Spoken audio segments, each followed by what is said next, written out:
Hello everyone, and in this video we're going to explore what a full mark answer should look like for section B of paper 1 for the EDEXCEL English Literature AS examination. Now remember, we've already gone through the mark scheme and how a plan should look and how we should do it. This is how the answer will look. So if you've not watched that video, I please obviously implore you to go back and watch that before moving into looking at our answer.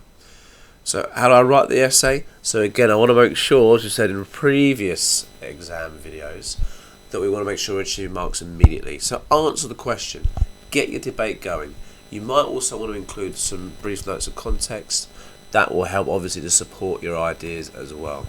Your main body, well, this is just your standard essay, isn't it? So, you know, if you're at AS level, you've been writing essays for a very long time now. PE, PIE, PEA, any variation of that. Make your clear argumentative points, support that with evidence, analyse how your evidence proves you're correct, link it to context and evaluate. Why is the writer presenting it in the way they have? You might also want to make sure that you're doing that in your conclusion, or which aspect of your answer you felt was the most important and why that is to evaluate your answer overall.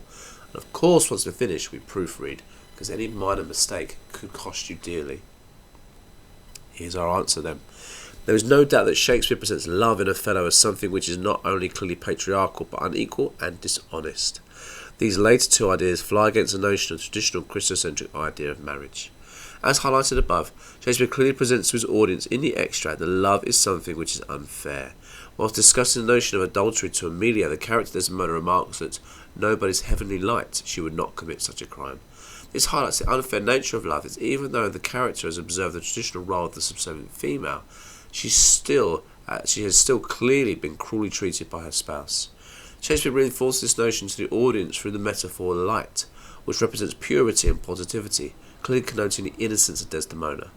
The number of interrogative sentences used by the character Desdemona within the passage also highlights the lack of knowledge the character has in regards to impure activity, which once again demonstrates the character's innocence despite the accusation from her husband.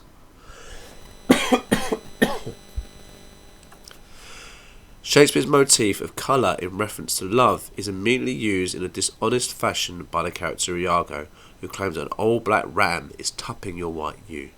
The traditional symbolic use of black in reference to all things sinister and evil for the Moor is juxtaposed to the white ewe, which not only reinforces the notion of innocence highlighted earlier, but is a Christocentric reference to the lamb in order to cruelly exaggerate the notion of corruption said to be taking place.